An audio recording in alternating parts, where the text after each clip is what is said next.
Hello,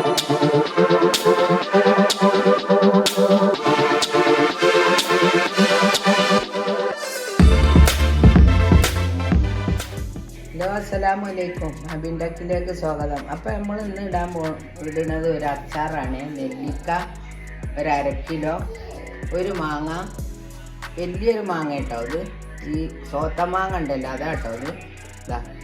ഇത് ഞാൻ ഉപ്പിൽ ആക്കി വെച്ചതിന്ന് ഉപ്പ് തിരിഞ്ഞ് വെച്ചതാണ്. അപ്പോൾ അതിൻ്റെ വെള്ളം ഊറ്റി വെച്ചതാണ് ഞാൻ.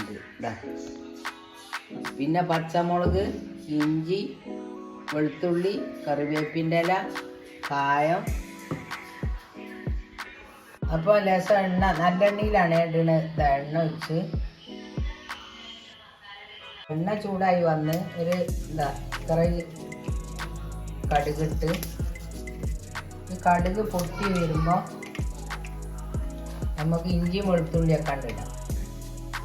അപ്പോൾ ഇഞ്ചി ഇട്ടിട്ടോ. ഇഞ്ചി ഒരു കഷ്ണം ഇഞ്ചി,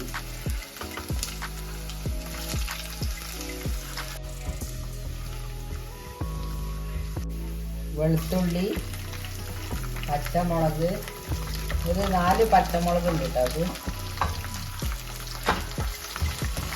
മുളക് പൊടി, എരിവുള്ള മുളക് പൊടി ഒരു 3 സ്പൂണ്, ചെറിയ സ്പൂണാണ്. അപ്പം നിങ്ങൾ എരിവൊക്കെ പാകത്തിന് നോക്കിയിടുക.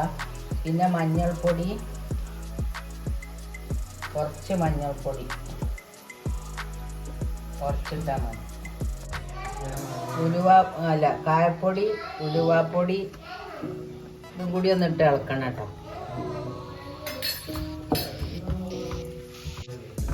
രണ്ട് കറിവേപ്പിൻ്റെ ഇല ഇട്ടിട്ടോ.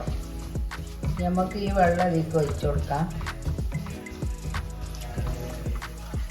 ഈ തിളപ്പിച്ച് ചൂടാറിയ കുറച്ച് വെള്ളം കൂടി നമുക്ക് ഒഴിച്ചു കൊടുക്കാം. ആദ്യം ഒഴിച്ച വെള്ളം ഞാൻ ഈ മാങ്ങ ഉപ്പിലിട്ട് വെള്ളം ചെയ്യുന്നിട്ടോ. മാങ്ങ കുറച്ച് നേരം ഉപ്പിലിട്ടായിരുന്നു. പിന്നെ നെല്ലിക്ക ഉണ്ടല്ലോ, ഞാനിത് ആവി കയറ്റിയെടുത്താട്ടോ. കുരുവൊക്കെ കളഞ്ഞെടുത്തതാണ്. ഇത് തിളച്ചിട്ട് നമുക്ക് കഴിക്കിടാം. 2 സ്പൂണ് സുർക്ക ഒഴിക്കുന്നുണ്ട് കേട്ടോ, അതായത് വിനാഗിരി. അപ്പോൾ അത് തിളച്ച് കുറച്ച് വറ്റി വന്നിട്ടുണ്ടെങ്കിൽ നമുക്കിത് ഇതിലേക്ക് ഇടുക.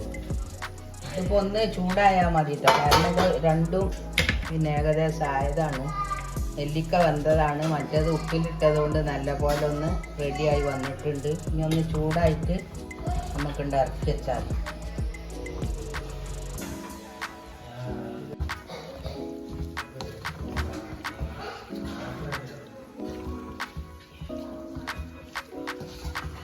റെഡി ആയിട്ടോ. ഉപ്പും പുളിയൊക്കെ ഇതിലുണ്ട്. ഉപ്പ് എന്ന് പറഞ്ഞാൽ ഞാൻ ഈ മാങ്ങ ഉപ്പിലിട്ട് ആ വെള്ളം ഒഴിച്ചപ്പോൾ പാകത്തിന് ഉപ്പുണ്ടായിരുന്നു, അതുകൊണ്ടാണ് പിന്നെ ഇടാഞ്ഞ്.